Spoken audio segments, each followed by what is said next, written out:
Lately, every time that I open my mouth, somebody says something stupid and a fight breaks out. Somebody's gonna fall now, who's it gonna be? Lately, everybody keeps looking at me. It's the 25th here already, so congratulations, your album is out here today. Yeah, I know. It's great. Oh, it's fantastic. Yeah, I'm out. There you go. So it's called Western Skies, and there's a lot more to it than just the music. There's a book and all sorts of stuff. So if for folks who are needing to know about this, give us a little overview of what exactly it's all about. Yeah, Western Skies. It is a book, and the book contains Polaroid photographs that I took in the last couple of years, and it also contains the song lyrics. Right. And it has a series of essays that I wrote along the way, while I was putting this whole thing together. And the Western Skies came together during 20 and 21 while everything was shut down. Yep. I was doing I did a series of drives between Austin, Texas, where I live, and southern Arizona. And those drives took me through West Texas. And I love that part of the world. It's a very beautiful and empty part of Texas, and it's very desert-like. Right. And beautiful, moving. And so along the way, I began to write songs. And I started taking these photographs. I found this Polaroid camera in my garage, and got some film. You can get Polaroid film now. Right. And I started taking it. And while I was doing it, I started writing these essays, just sort of in a notebook, And it was great. I hadn't really focused on writing songs on my own for me in a couple of years, because I'd been doing a lot of work with an organization I'd helped start called Songwriting with Soldiers, right, where we wrote songs with vets. Yep. And I over the years I'd done some writing. The last couple of years I'd done some, but I hadn't really focused on it. And because of just everything that was going on in the world, and aside from these trips, I was home for the first time. For the longest period of time, I'd been home in like 25 years. It's really interesting. Yeah. And so I just started writing songs, and I wrote songs. I would come up to my studio every day and write. And then I was doing these drives. I started writing actually behind the wheel. I was driving, and writing songs. And I hadn't really been able to do that in a long time, since I was a kid. And then I was writing these essays and taking the photographs, and I really did not think it was an album in the beginning, and I did not think it was. I didn't set out to make this book an album. Right. It was, but there's a recording studio out near El Paso, out in West Texas, called Sonic Ranch, very famous recording studio. And my route that I would take these drives, it would take me literally right by the recording studio. So I just figured while I was out there driving around, I didn't have anything else to do, I'd stop in and do the demos. So after I'd put together a collection of around 25 songs, and some are older songs, some are new songs, some are also like Western Skies, the title.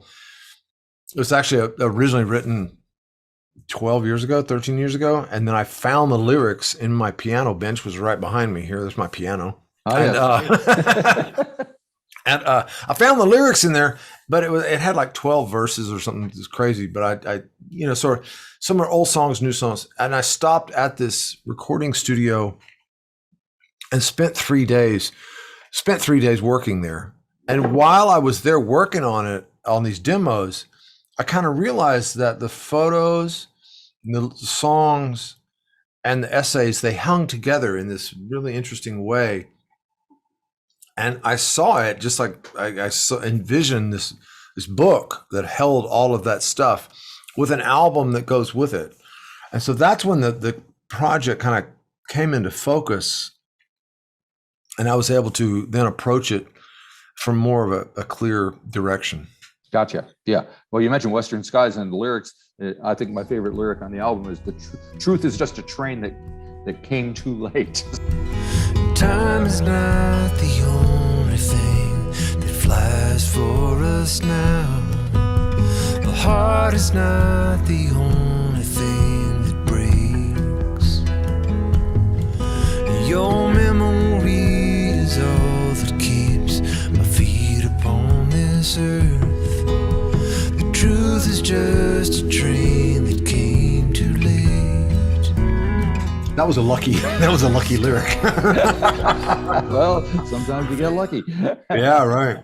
So after you did the demos, you went into a proper studio with a proper band. You got Charlie Sexton in there. Tell me Right. what Yeah. that was like. And because it was in the middle of the pandemic, making records was really a challenge. Yeah. During the pandemic, the guy that we was supposed to play drums on the record, the original, came down with COVID the night before the session, so we had to get a different drummer, which turned out to be the perfect drummer. Okay. And so we had to sort of layer things instrument by instrument. There was a couple of times where more than one musician could be in the room, but it was really a different kind of making a record. And it thankfully, the number of people that were on the record, we had a really clear sort of sonic palette that we'd come to. Michael Ramos and I produced the record together along with a guy named Stuart Lehrman. And we just had a clear idea about what we wanted. And one of the main goals was don't put too many instruments on the record, because that's what happens when you start layering records like that. Yep. You put too many instruments on it and then it becomes a mush. So we had a clear focus on that. So we were able to build that up in that way. Uh-huh. And I think it was noted that a lot of the writing kind of dealt with being in isolation. And of course, everybody has been in isolation now. So you're kind of, the record at this point is going to relate to a lot of folks. Yeah, I'd say more than isolation, it was dealing with a combination of sort of coming up against mortality. Yep. And then right. You just coming turned up 60, against, didn't you? Yeah, I just turned 60, but mortality, my mother was dying at the time. She was ill and she wound up passing away last year. But mortality and just the state of the world, it was a crazy time. At the same time, I was spending a lot of time sort of actively focused on gratitude and noticing it sounds really trite to say that, but actually noticing what was going right in my life and what was going right in the world. Because during those times, it was very easy to just descend into sort of negativity. Right. I don't like that. It's like not a good place for me. Yep. So songs like Running Out of Time on the record, that comes from actively sitting at that piano right there behind me, sitting at that piano one day, just thinking about what's going right. There ain't nothing fun about getting older. My soul aches, my body feels the strain. The past sits heavy on my shoulder. Tomorrow comes on like a train. And that was really a song that just came out of that time of this, like looking at, the first verse is, there ain't nothing funny about getting older. Yeah. My soul aches and my body feels the strain. The past sits heavy on my shoulder. Believe me. Yeah, and it's like, okay, that's the reality. However, there's the positive way to look at it. It's like, I'm gonna live this life to the full extent, and I'm gonna love like I'm running out of time. And so it's this combination of, sort of mortality, gratitude, the aloneness that was upon us all. And then I was also traveling through a part of the world and spending a lot of time in West Texas, which in a crowded day, it's pretty empty out there. I can imagine. And so when there was no one traveling, I was in these hotels. There was one hotel I would stay at in Marfa. I was maybe one or two people in a hotel. It was a very interesting time, and I loved it. Isn't there kind of a scene in Marfa? Because I've talked to some folks who've gone out there to record and it's a scene. It's a scene. Yeah, it's like more hipsters per square foot than okay. And it's cool. That's great. It's fun. Yeah, it's good. So you mentioned that you don't want to have a lot of different instruments and things on there, but I do notice you had Mickey Raphael singing, was it playing harmonica? Playing harmonica, yeah. On So Los Angeles, which is yeah, also a lovely pedal steel. It sounds like on that. Tell me a little bit. yeah, pedal. Yeah, that's Ricky Ray Jackson plays pedal steel. He plays with Steve Earle. But I still feel the way I did that day. The planets were spinning all around Los Angeles.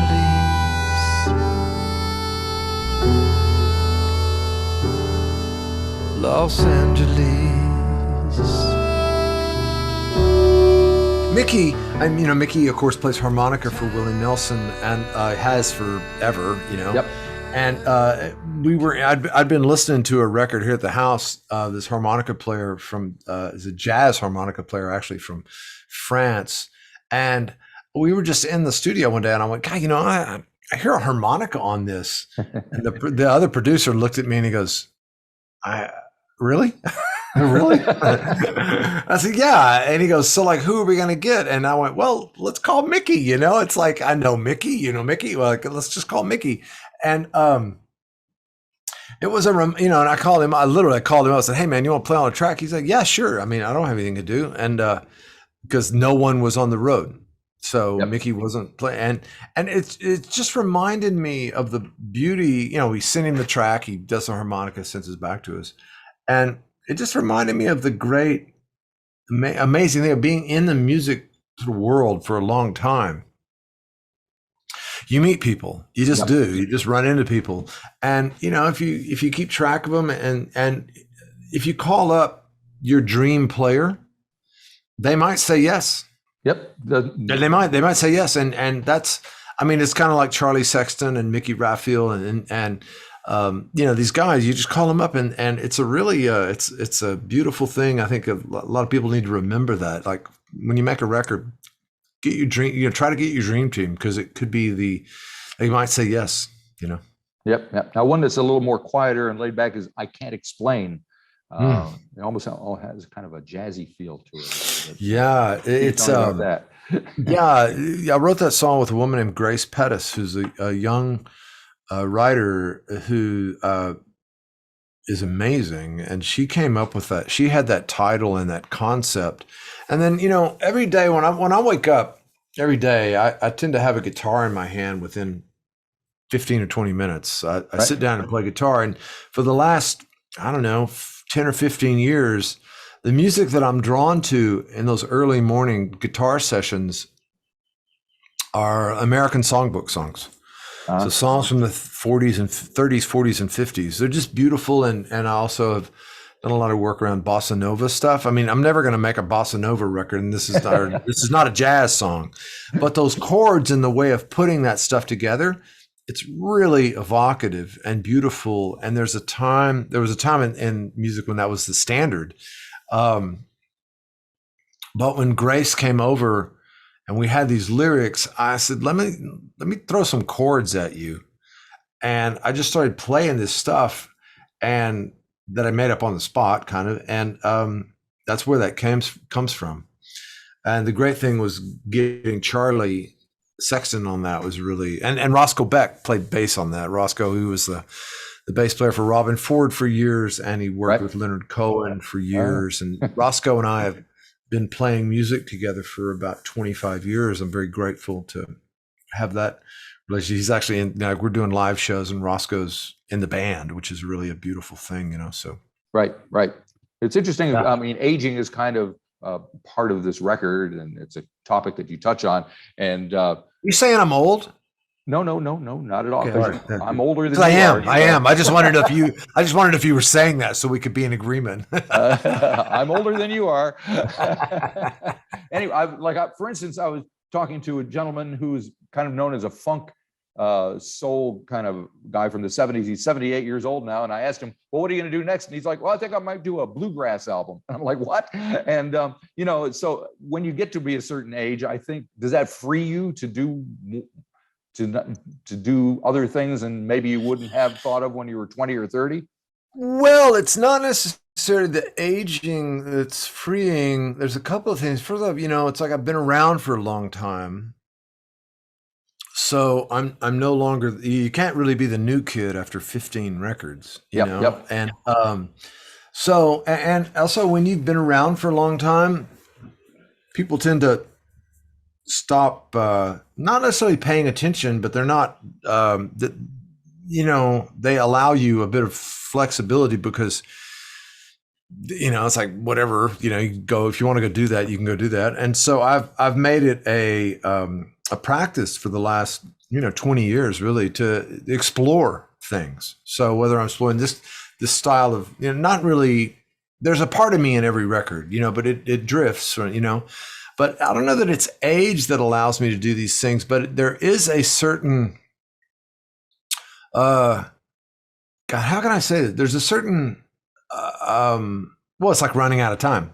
So it's like there's a certain, like, if I feel something as an artist, as a creative, as a musician or whatever, let's get on with it. Let's do it. Right. Yep. Don't mess around, because you never know what could happen. Exactly. So, and if I feel something, and if I feel that I want to do this, first off, I don't just fly off the handle and go do it, because I don't have a label. So I have to come up with the money. Right. Yep. Which is a really good thing, actually, because it keeps you from going off and doing stupid stuff, because you have to pay for it. And yep. I mean, I'm being serious. Like that is a really good sort of governor on your crazy impulses. And but that thing is like, okay, I want to do this. Let me think this through. And you sift through those crazy ideas to get down to a focused idea. And so that's when Western Skies, it was very focused in that, yeah, it's a big sort of broad range of things, the book and the music and all this stuff together. Yep. But it was thought out. And when you start doing that, then you can go down these tangents, and it's still like, for lack of a better word, it's still Darden Smith music. Yep. But it goes down these things, and it's actually quite freeing. And it's not just because I want to go, like I was saying, I'll never make a bossa nova record, but that doesn't mean it can't influence what I do and the sounds that I hear. Sure. Yeah. And that is actually, and I also think there's, I've been writing songs for 50 years because I started when I was 10. Right. And that's a long time. And so there's a certain level of what I won't do, right, and what I will do, and like I have no desire to, like, I'm not trying to have, if I have a hit, that's like great, that's awesome. Yeah. That's not the point anymore. The point is to use music in my life, and how do I use music to make the world a better place? How do I use music to make myself happy and bring joy to other people and say something? I don't put a record out unless I have something to say, and but it's also fun to see my friends that I've worked with for a long time. Like I've known Charlie for 30 years, So, and Roscoe for 25, it's just, we just known each other for a long time. And so to see everyone that around me, or not around me, but see my friends and people I work with get better. They get better as they age. They're not, and some do slack off. But you just keep attaching yourself to the people who are aging and getting better and still like working hard. Yep. And then your projects continue to have an increasing. It just keeps being fun. Well, I was rifling through my archives and I came across this. Wow, when I had hair. So what would you say to that guy today? What would I say to him? Yeah. Settle down, right, and focus, and some of the thing, that record Trouble No More came out. I wasn't even 30 yet, and I was like 20, in my late 20s, and some of the things that a 28-year-old man in the music business pays attention to is very fleeting. And I just would tell him just like that, by the way, that doesn't matter, right? Right. By the way, that these people really aren't your friends. They're your friends just because you're on a major label or something like that. And, one of the interesting things that was told to me in my 30s, right after Trouble No More, there was a record called Little Victories that came out. Right. And in the middle of that, one of the guys who worked for my record label said, well, just remember, man, you need to have a career in spite of us. Right. You need to have a career in spite of your record label. And I had no idea what he was talking about. That's pretty good advice. It's very good advice. And actually that man, his name's Jordy Gillespie. He and I still work together. Oh, great. He's doing radio for me on this record, and it's really great. But that'd be one thing I would tell that young man, was that you have to have a career in spite of your label, because this will end. Almost all record deals end. Yeah. And you're going to have to change. It's all going to fall apart. Yep. I think that's the thing that no one tells young artists, is that all of this is beautiful. It's all going to fall apart. Yeah. And you're going to have to evolve. And I've come to see that basically artists of all kinds, but especially music artists, you pretty much have to reinvent yourself every 7 to 10 years. Yeah. Like totally reinvent. And you need to get that skill set and that muscle in your brain for that. You're not done just because this phase is over or closing. It's time to change, because why would you want to do the same thing all the time? Right. Boring, man. Boring indeed. So tomorrow the record's out where you are. What are you going to do? Anything exciting? Yeah, I'm buying a new studio. Oh, there you go. I'm closing on the studio tomorrow. So as it turns out, I'm going to be going down to buy a studio. Yeah. It's a building that I'm turning into a place to go work, but nice. It's very exciting. It's a whole new era for me. Right.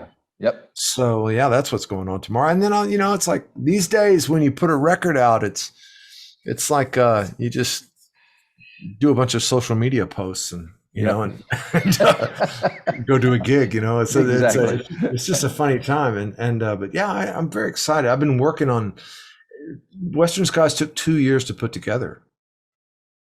Yeah. So it's been a long time coming, and the book has been out for about 3 weeks. I had an art show of some lithographs that I made based on the Polaroids, and that was March 5th. And so the book has been out since March 5th, and now the album comes out as well, and videos and stuff like that. So yeah. Well, congratulations on all of it. Thanks you for talking to me. I appreciate it. Thank you, Marty. Come down to New Zealand if you ever get a chance. I would love to. It'd be great. I have some really good friends that live down there. Oh, great. And, so I'd love to do it. All righty. Well, have a great day tomorrow. Good luck with the record. And thank you so much, Marty. We'll okay, bye-bye. Right over. You bet. Bye-bye, man. Bye-bye.